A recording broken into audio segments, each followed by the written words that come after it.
What's up guys, DuArktik here with another Marvel Strike Force video, and in this video we're going to do another of those ultimate tier lists for Marvel Strike Force to cover the most recent characters that have been released, and also some of the raid teams and Alliance Wars teams that have been released in the past few months.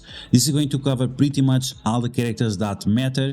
If any character will not be talked about or not seen in this list, is because you should not touch on that character, like zero investment. So we're going to talk about the characters that are the best for Alliance Wars, Cosmic Crucible and raids, because right now those are the most important game modes.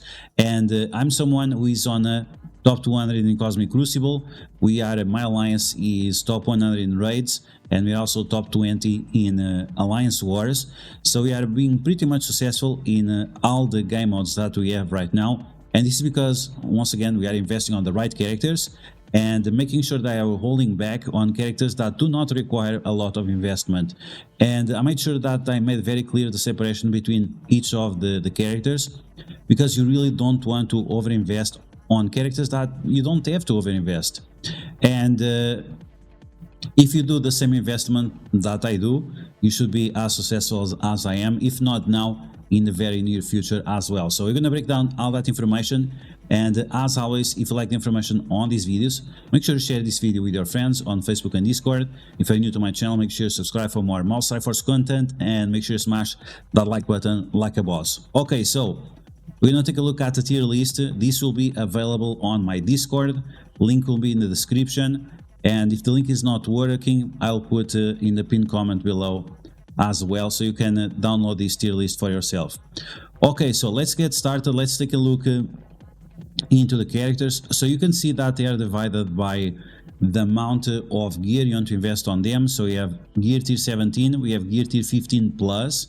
15 plus means that you can invest 15 minimum, or that's the good margin, is the 15. The characters are useful at this level, but sure, if you want to invest more than that, it's up to you. But that's the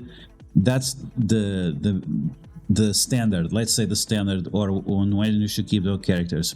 And gear tier 17 right now is also the standard for the higher levels, but if you want to take some of these characters to 18, is up to you to decide. Just make sure that you are careful with your resources, because gear tier 18 is still not something very common, and we are still a little bit away from gear tier 19. So yeah, be careful with that, but it shouldn't be a problem. We also have gear tier 12, and like I said, we're going to cover all the game modes and some of the teams that are no longer part of the meta. So the only two characters that you can absolutely invest anything you want is going to be Apocalypse and Super Scroll. We could also have here Black Knight, but we don't have his event yet, and Black Knight, even that is very good, is gonna be at low stars, right? So it's not as good because of that, and these two are guaranteed value, whether it is in Alliance Wars, Cosmic Crucible, even in raids you can use some of them, whether it is in Arena, Dark Dimension, you want to use Apocalypse and Super Scroll, so they are must have. Now, general use and gear tier 17 or higher, we have Dormammu, we have Quicksilver, we have Eternals. These are characters that if you don't have them big enough, they are pretty much meaningless, and because of that you want to make sure that they are big enough for sure. And like I said, if you want to take them to gear tier 18 for different game modes, or just to make sure that they are bigger and more effective, you can take them to gear tier 18. Now we have the gear tier 17 characters that are required for Apocalypse. So we have Darkhold, we have Unlimited, we have Gamma, we have Death Seed, and we have the 3 first original characters from Scopely. You need to have these characters at gear tier 17 in order for you to unlock Apocalypse at the biggest size, at the most powerful, the empowered version. So there is no escape from this. Some of these characters you could take to gear tier 18. Some people say that they are already out of the meta, some of them. It's true, not all of them. But at least for now, you need to have them at least at this level in order to unlock Apocalypse, the empowered version, which is the best version, of course. Okay, now we have the raid teams, and I put the raid, war, and Crucible But some people would argue that Alliance Wars right now is more important than raids, because we are getting diamonds, we're also getting tons of gold, we're gonna get tons of resources as well, like isolatable level 4 and isolatable level 5. So which is the most important game mode, raids or Alliance Wars? You can let me know in the comments below, but I put raids first. Not sure if it is, but I put raids first. So for raids, we have the Extreme X-Men, we have the Pegasus team, we have the Invaders, we also have the Hive Mind, which is a new team right now, and we also have the Bifrost. But you can see, these characters on the top, you can invest on them without a problem, because they are going to bring you other benefits in Cosmic Crucible and in Alliance Wars. So yes, even that they are raid characters, you can use them in other game modes, and that's why you can invest more on them rather than the other ones. On the gear tier 15 for raids, once again, they are useful, they are playable, they are standard at gear tier 15. If you want to take them above that, it's up to you. Might be a little bit of a waste, but sure, why not? So we have once again, we have Sunspot, we have the Bifrost with the different Lokis, we have Pegasus, and we have Hive Mind. It's going to be important that you balance the level of the characters with their gear. So even if it says gear tier 15, you could take some of these characters to level 90 or level 95, just to make sure that it's balanced. But between gold, training materials, and gear, right now gear is still a bigger bottleneck than it is the gold and the training materials, because we have specific uniques and the origin gears for each of these characters, which on itself can be multiple bottlenecks. Okay, now in terms of Alliance Wars, we can see that we have 3 sections: Alliance Wars for offense and general use, and Alliance Wars defense. These are teams that are only useful on defense, and that's it. You cannot use them on offense, and if your alliance doesn't really cares about Alliance Wars, it's not a big deal. And on top of that, even at low tier, these teams can cause a lot of problems. Heroes for Hire, Infestation, and even Hero Asgardians and American Chavez, they can cause a lot of problems even at gear tier 12. That's it. Now here we have the new team, the Out of Time with Black Knight, very powerful character for sure. Then we have the 2 best characters of the Nowhere team. Then we have the New Avengers. We have Secret Defenders, which are arena team, but they are very strong in Alliance Wars and Cosmic Crucible, so I put them on the Alliance Wars tier. Then we also have Sinister Six and Superior Six. We have the best 2 of the Underworld. We have the best of Wakanda and all of the Undying, because they're all amazing. And then we have Omega Red. Of course, that the more you progress in terms of Alliance Wars competition, you want to get up some of the secondary characters as well, like for example Lady Deathstrike, Sabretooth, and Silver Samurai. But this is not going to apply for every character. Now, and to reference here the Taskmaster and the Kingpin, some people are wondering, well, why is Kingpin here? Because he's a summoner. Well, it's because his summons are so strong. The summons are really absolutely strong. And the 2 most important characters on the Underworld team is really Taskmaster and Kingpin. Some people think it's Mr. Negative. Mr. Negative is actually not that great. You still want him to stay alive, but that's why you need to balance the gear tier with the level of the character. So you don't overinvest on the gear, but they have enough health from the additional levels. In terms of Wakanda, M'Baku, and those other characters like Killmonger, don't worry about them, they are out of the meta. And Shuri and Okoye, you don't need to have them very big in order for the team to be successful. Out of Time right now, because we don't know the full value of the Out of Time team in other game modes, we're gonna keep them at gear tier 15 or above that if you use them for raids or something else in the past. Nowhere and the New Avengers, be careful with this investment, because they are not that great outside of Alliance Wars, and even in Alliance Wars they are a little bit questionable at this point in time.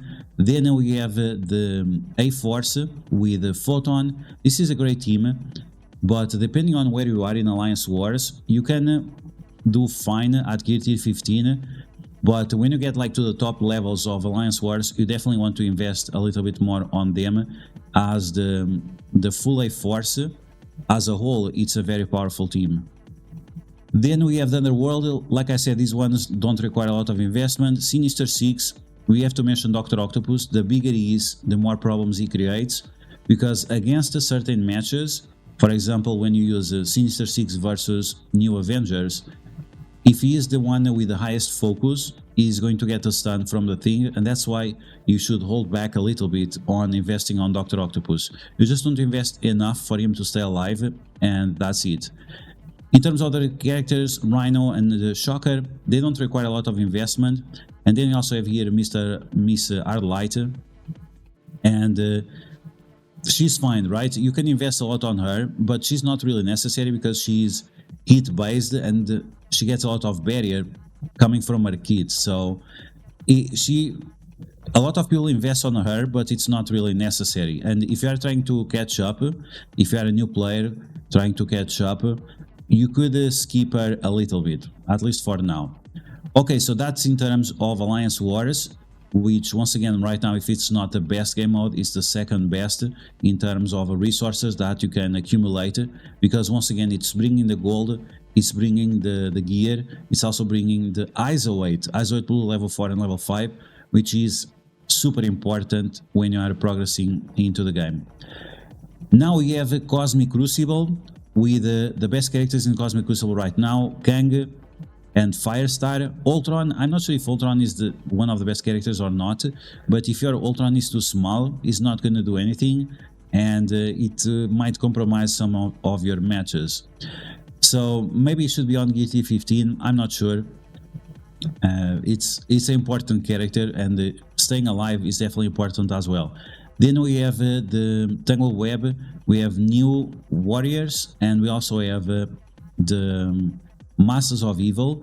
Once again, depending on where you are, you want to invest more on these characters. They also unlock legendaries, so that's going to be important as well.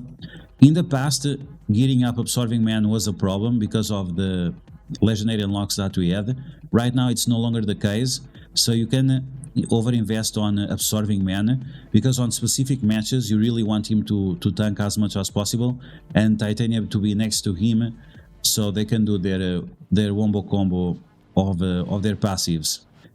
Then we have the ancient teams that are still relevant, which is the Infinity Watch and Black Order. Infinity Watch way better than Black Order, but sometimes Black Order shows up or in Alliance Wars or Cosmic Crucible.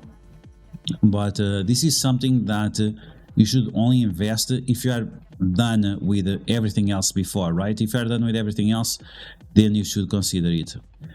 Now we have the characters that you can use sporadically, and they don't require a lot of gear. Of course, some of these characters, the more gear they have, the better, like Doctor Doom, but they bring huge value in very specific matches, but on their own, they are not that great. So for example, Doctor Doom with Masters of Evil, then we have Captain Sam with Kestrel and Nick Fury, the Walking Hate team, for example.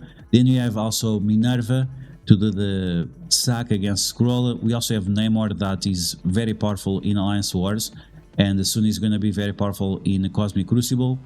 Emma Frost, Red Guardian, and any kind of pre-taunting tank. Cable, Falcon, Star-Lord, Hawkeye, Zemo with the ability block early on, and Echo and Sharon Carter with early stun. So these characters provide a lot of value on specific matches, and that's why sporadic value and usefulness. But the gear requirements for them is, once again, you gear them up as much as you need for them to stay alive and do their job. Not like characters like Firestar, Kang, that you really want them to destroy your opponents, right? And finally, we have the end of the road, the dead meta. These are characters that supposedly, based on their release, they are part of the meta, but they are not part of the meta. So we have the Invaders as the skill rate team. We have Young Avengers, we have Marauders, we have Uncanny, Dark Hunters, we also have M'Baku and Killmonger, and we also have the Ravagers. In theory, these teams are part of the meta, or they were supposed to be part of the meta, because they were released somewhat recently, like 1 year ago, 2 years ago. It's not that big of a deal for this type of teams, but because they were trash from the beginning, they are still trash now, and you should definitely not invest in them, even if it seems that they are somewhat useful or they have somewhat decent stats. Is just not the case, because they really don't come through, and even if you put a lot of resources into them, they hardly bring anything to the table. Now, as you guys can see, we don't have all the characters here, because the characters that are not here are trash. They need zero investment, and yeah, once again, if they are not on the list, leave them at level 1 and that's it. You can use them for blitz and that's pretty much it, but the minimum for blitz is level like 28 or something, so I would not worry that. Okay, so that's the full tier list. If you want to be at the tip of the spear, if you want to be next, right next to the most competitive players, these are the characters you want to invest in. And once again, you can save a lot of resources by not investing on these mid characters and focus everything on the characters that really make a difference and really push your gameplay experience to the next level. So once again, we covered overall usefulness, Apocalypse Unlock, the best raid characters, the best war characters, and the best Cosmic Crucible characters, and also some characters that have somewhat usefulness in all of these game modes that we mentioned, but on very specific situations. So I hope you guys enjoy this video. Once again, this is if you want to stay at the tip of the spear, if you want to be top 100 in raids, if you want to be top 100 in Alliance Wars, if you want to be top 200 in Cosmic Crucible, these are the characters that you should be focusing in. And that's it for this month. We'll see next month or the month after when we have some big news with upcoming characters, so make sure you stay tuned for that. Once again, if you want to take a look at that tier list for yourself, you can find it on my Discord. The link will be available in the description or on the first comment of the video. And that's going to be all for now, guys. So I hope you guys enjoyed this video. If you did, make sure you smash that like button, and if you found the video helpful, make sure you share it with your friends on Facebook and Discord. If you're new to my channel, make sure you subscribe for more Marvel Strike Force content, and I will catch you guys later.